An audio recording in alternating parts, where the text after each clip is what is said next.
قحطانی اور نزاری قبیلے اس کے خلاف اٹھ کھڑے ہوئے اور اس نے ان سب کو قتل کرایا۔ پھر اس کے خلاف بغاوتوں اور سازشوں کا سلسلہ شروع ہوا۔ خلیفہ منصور کی کو سندھ کا والی بنا کر روانہ کیا۔ اینیا بغاوت پر آمادہ ہوا۔ عمر بن حفص نے کامیاب پیش قدمی کی اور امان دے کر منصورہ پر قبضہ کیا اور اینیا کو گرفتار الخلافہ سے پہلے ہی راستے میں وہ قتل کروا دیا گیا۔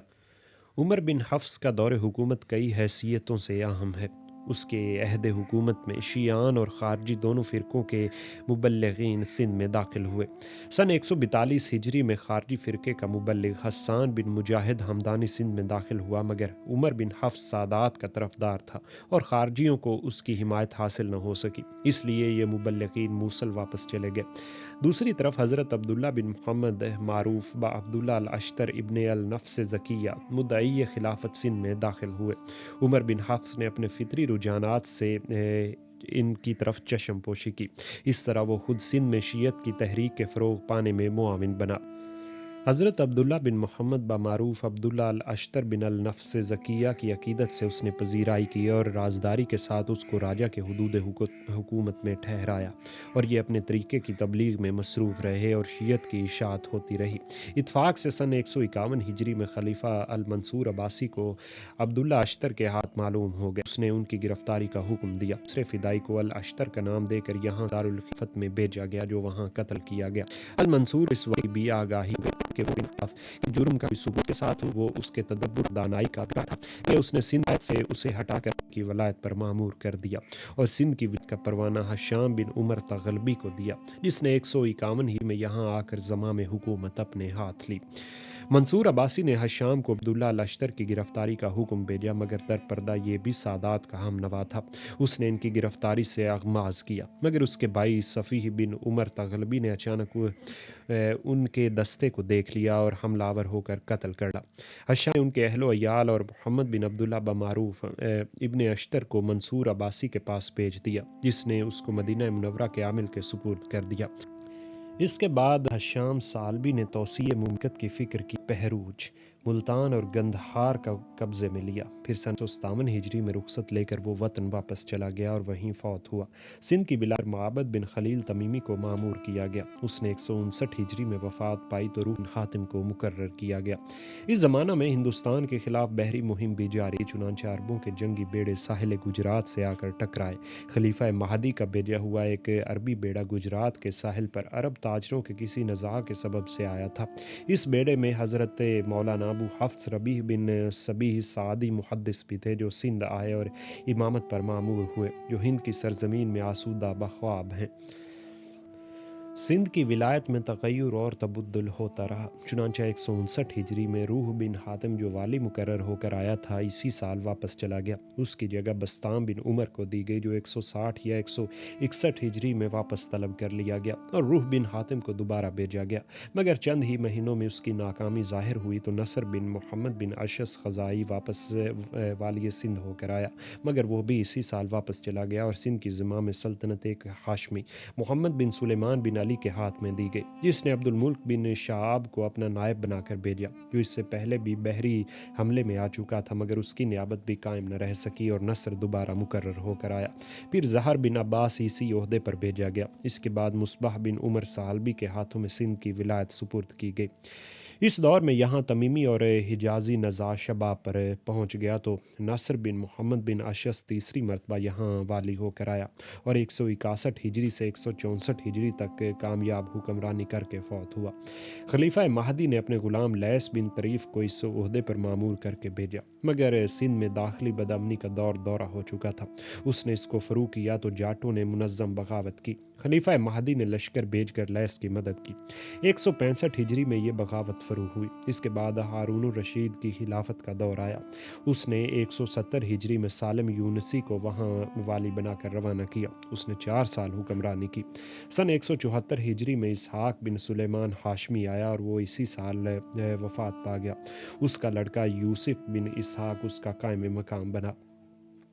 اس کے بعد خلیفہ ہارون الرشید نے ظہور بن عبداللہ بن منصور کو والی بنا کر روانہ کیا اور ملک میں قبائلی لڑائی پھر سے شروع ہو گئی تو جابر بن اشعث طائی آیا۔ اس کی ناکامی پر سعید بن سلیم بن قتیبہ مقرر کیا گیا۔ اس نے اپنے بھائی کثیر بن مسلم کو اپنا نائب بنا کر بھیج دیا تو مزید بدامنی پیدا ہوئی۔ اس لیے عیسیٰ بن جعفر بن منصور عباسی کو اس کی ولایت کی مہم سپرد کی گئی۔ اس نے محمد بن ثعلبی کو اپنا قائم مقام بنایا۔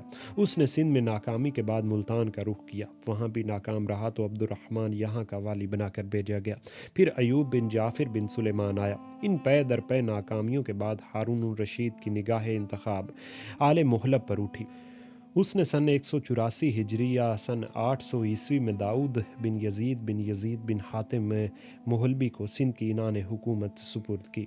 داؤد محلبی نے پہلے مغیرہ کو اپنا نائب بنا کر بھیجا۔ سندھ میں ان دنوں عربوں کی قبائلی خانہ جنگی برپا تھی۔ مغیرہ نظاریوں کو مطیع کرنے میں ناکام رہا اور واقعات کی اطلاع داؤد کے پاس بھیجی تو وہ خود سندھ آیا اور اپنی سخت گیریوں سے سندھ سے نظاریوں کی طاقت کا خاتمہ کیا۔ وہ تقریباً 20 سال تک امن و امان سے حکومت کرتا رہا۔ 205 ہجری میں اس کی وفات کے بعد مامون نے اس کے بیٹے بشیر کو یہاں کی سند ولایت عطا کی اور 10 لاکھ درہم اور 2.5 لاکھ روپیہ سالانہ خراج مقرر کیا۔ بشیر چند سال حکمرانی کرتا رہا مگر پھر خراج کا بھیجنا بند کر دیا اور اطاعت سے انحراف کیا تو مامون نے پہلے 211 ہجری میں حاجب بن سہلے کو بھیجا۔ بشیر نے اس کو شکست دی تو 213 ہجری میں عنان بن عباد سالبی کو اور اس کے بھائی محمد بن عباد کو سندھ کے معاملات درست کرنے کے لیے بھیجا۔ انہوں نے 213 ہجری میں سندھ کو اپنے اقتدار میں لے لیا اور یہاں کے معاملات کو یکسو کر کے وہ بشیر کے ساتھ لے کر بغداد چلا گیا۔ پھر موسیٰ بن یحییٰ بن خالد بن برمک کو والی بنا کر روانہ کیا۔ اس کے بعد عمران بن موسیٰ معتصم کے عہد میں آیا۔ واسق باللہ نے سن 227 ہجری میں عطا ترکی کو والی مقرر کیا۔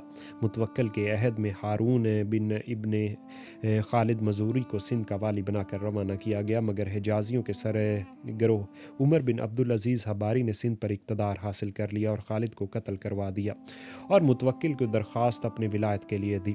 خلیفہ نے منظور کر لی۔ کچھ عرصے بعد اس نے خود مختار حکومت قائم کی مگر حالات بگڑتے گئے۔ جو عرب قبائل یہاں آ کر آباد ہوئے تھے وہ باہمی دست و گریبان تھے۔ حکومت کمزور ہو گئی تھی اور ہندو راجاؤں نے بہت سے علاقے پر قبضہ کر لیا تھا۔ اب صرف 2 حکومتیں باقی رہ گئی تھیں، ایک کا دارالسلطنت منصورہ تھا اور دوسری کا دارالسلطنت ملتان۔ سندھ میں حکومت حباریہ کے حالات بیان کرنے سے قبل عربی قبائل کا ذکر کرنا ضروری ہے۔ عرب خاندان سندھ میں آباد ہو گئے تھے، جیسے بنو حبا ملتان میں، حباری قریشی منصورہ میں، بنو ثقیف بکھر الور میں، ان کے علاوہ بنو تمیم، آل مغیرہ، عباسی، صدیقی، فاروقی، عثمانی، اشعری، بنو اسد، بنو عتبہ سادات وغیرہ ملک کے مختلف حصوں میں آباد ہو گئے۔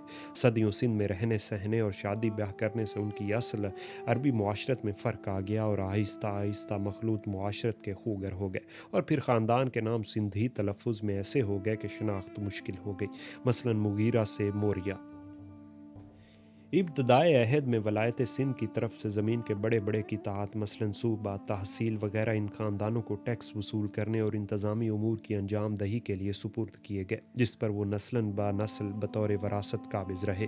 سندھ کی مرکزی حکومت کی کمزوری سے فائدہ اٹھا کر ان میں سے قریش کے خاندان نے اپنی حکومت قائم کی۔ اس خاندان کا پہلا حاکم عمر بن عبدالعزیز حباری مذکورہ الذکر ہوا، جو سن 240 ہجری میں سندھ کا خود مختار حاکم بنا اور 30 برس حکومت کر کے وفات پا گیا۔ اس کا لڑکا عبداللہ تخت نشین ہوا۔ سن 279 ہجری میں ایک عام بلوا ہوا جس میں سمعاب جو بنی کندہ کا غلام تھا سندھ پر قابض ہو گیا۔ منصورہ پر عبداللہ کا دوبارہ قبضہ ہو گیا مگر معلوم ہوتا ہے کہ ملتان اس کے اقتدار سے باہر رہا، کیونکہ بنو سامہ کا خاندان جو عمان میں آباد تھا اس کی ایک شاخ بنو بنا ملتان میں بس گئی تھی، اس لیے اس نے بدامنی سے فائدہ اٹھا کر ملتان پر قبضہ کیا اور سن 290 ہجری میں بلا شرکت غیر وہ ایک بڑی طاقتور اور وسیع سلطنت اس نے قائم کر لی۔ غرب سندھ کے دونوں حصوں پر 2 قبیلے عرصہ دراز تک حکمران رہے۔ 270 ہجری میں جب فاطمی حکومت مصر میں قائم ہوئی تو عبداللہ المہدی کی طرف سے دائی ابو القاسم بن فرخ کا بھائی حشیم نامی سندھ میں ان کا پہلا دائی بن کر آیا اور فاطمی حکومت کی دعوت میں مصروف ہو گیا۔ عزیز باللہ خلیفہ متوفی سن 384